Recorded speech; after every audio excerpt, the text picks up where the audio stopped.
میرے دوستوں، بزرگوں، عزیزوں، جو لوگ مسجد کے ماحول میں رہتے ہیں، اللہ رب العزت ان کی زبان سے نفع کی چیزیں اور ان کی زبان پر علم کی مفید چیزیں جاری فرماتے ہیں، اور جو لوگ بازاری ماحول میں رہتے ہیں ان کو سوائے دنیا اور خواہشات کے الہام کے یا لایانی کے الہام کے انہیں علم کی باتیں الہام نہیں ہوتی۔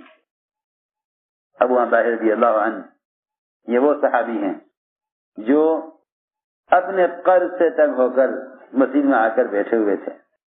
فرمایا ابو ماما اس مسجد میں کیوں ہو؟ عرض کیا کہ اتنا قرضہ ہے کہ میں اس کی ادائیگی سے عاجز ہوں۔ اس زمانے میں لوگ اپنی پریشانیوں میں مایوسی کا شکار صرف اس لیے ہیں کہ وہ سمجھتے ہیں کہ صرف مادی اسباب ہی ذریعہ ہیں دنیا میں گزارے کے لیے، جب ان سے اسباب چھن جاتے ہیں تو یہ مایوس ہو جاتے ہیں۔ اور یہی وجہ ہے کہ جو لوگ اعمال کو مقدم نہیں کریں گے وہ اسباب والوں کے غلام بن کر رہیں گے، جو اعمال کو اسباب پر مقدم نہیں کریں گے وہ اسباب والوں کے غلام بن کر رہیں گے۔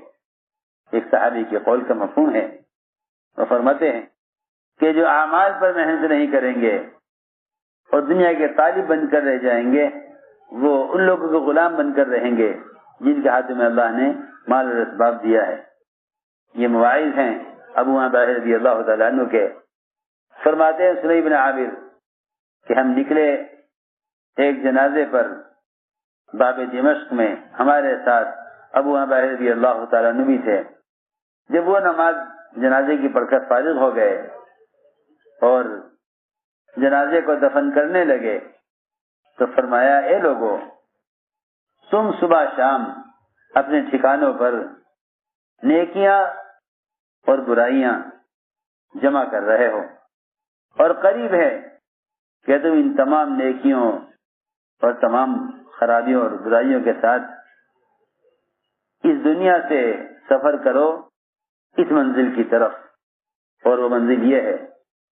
دفن سے پہلے قبر کی طرف اشارہ کر کے فرمایا کہ یہ ہے وہ منزل جہاں سے ہمیں نیکیاں اور برائیاں لے کر دنیا سے کوچ کرنا ہے اور یہاں سے تمہیں سفر کرنا ہے۔ اور یہ قبر کہ یہ تنہائی کا گھر ہے، بڑی وحشت کا گھر ہے، اور یہ بڑی اندھیری کا گھر ہے، بڑے اندھیرے کا گھر ہے، اور یہ کیڑے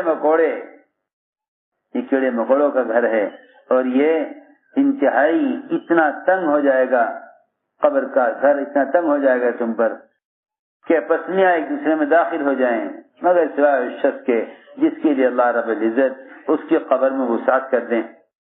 ہے تم قبر سے منتقل ہو کر قیامت کے میدان کی طرف چلو گے، اور تم ابھی قیامت کے میدان میں ہی ہوں گے یہاں تک کہ اللہ رب العزت کا حکم آئے گا جس پر بہت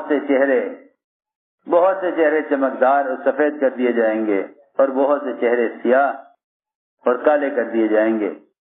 پھر تم یہاں سے منتقل ہوگے ایک دوسری جگہ کی طرف جہاں لوگوں پر ظلمت چھا جائے گی، سخت ظلمت، وہاں سخت اندھیرا ہوگا، وہاں اللہ کی تعالیٰ کی طرف سے نور تقسیم کیا جائے گا، اللہ کی طرف سے نور تقسیم کیا جائے گا۔ مومن کو اللہ کی طرف سے نور دیا جائے گا، لیکن کافر اور منافق ان دونوں کو اس نور میں سے کچھ نہیں دیا جائے گا۔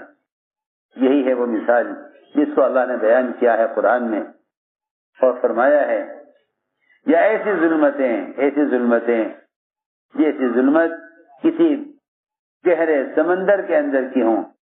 ایک تو گہرے سمندر کی ظلمت، ایک تو گہرے سمندر میں اس سمندر کی گہرائی کی ظلمت، اور پھر موج، اور موج کے اوپر دوسری موج۔ ایک سمندر کی گہرائی نے تاریکی کی ہوئی ہے، پھر اس پر ایک موج، اس موج کی تاریکی، پھر اس موج پر دوسری موج، اس موج کے اوپر دوسری موج۔ اس طرح تین اندھیریوں میں، تین ظلمتوں میں، اور پھر اس کے اوپر سے سیاہ بادل۔ فرمایا کہ ظلمتوں پر ظلمتیں ہیں، اتنا اندھیرا ہوگا منافق کے لیے کہ اگر اپنا ہاتھ بھی نکالنا چاہے اس میں تو اس کو اپنا ہاتھ بھی نظر نہ آئے. اور اس شخص کے اللہ رب العزت جس کے مقدر میں اللہ نے جس کے حصے میں نور نہیں رکھا اس کے لیے نور بھلا کہاں میسر ہو سکتا ہے. چنانچہ کافر و منافق یہ مومن کے نور سے نور حاصل نہیں کر سکیں گے. کافر و منافق یہ قیامت کے دن مومن کے نور سے نور حاصل نہیں کر سکیں گے. جس طرح کوئی شخص کسی بینا آدمی کی بینائی سے اپنی آنکھ کی بینائی لے نہیں سکتا. کوئی کسی بینا آدمی سے نابینا آدمی بینائی لے نہیں سکتا. اس طرح یہ کافر و منافق قیامت کے دن ایمان والوں سے نور نہیں لے سکیں گے اور کہیں گے منافق مرد اور عورتیں ایمان والوں سے پل صراط سے گزرتے ہوئے روشنی کی ضرورت پڑے گی. پل صراط سے گزرتے ہوئے کہیں گے ایمان والوں سے انظرونا ذرا آہستہ چلو ہم بھی تمہاری روشنی میں ہم بھی چل رہے ہیں. ذرا آہستہ چلو, ذرا ہمارا انتظار کرو, ہم بھی تمہارے ساتھ آ رہے ہیں, ہم تمہارے نور سے کچھ نور حاصل کریں گے. ان سے کہا جائے گا ارجعوا وراءکم فالتمسوا نورا کہ اپنے پیچھے لوٹ جاؤ واپس اور وہاں نور تلاش کرو. یہی ہے وہ دھوکہ جو اللہ ان کو دیں گے, ان منافقین کے دنیا میں ایمان والوں کو دھوکہ دینے کی وجہ سے, ان منافقین کے اللہ کو دھوکہ دینے کی وجہ سے. منافقین نے دھوکہ دیا اللہ کو بھی, اللہ کے رسول کو بھی.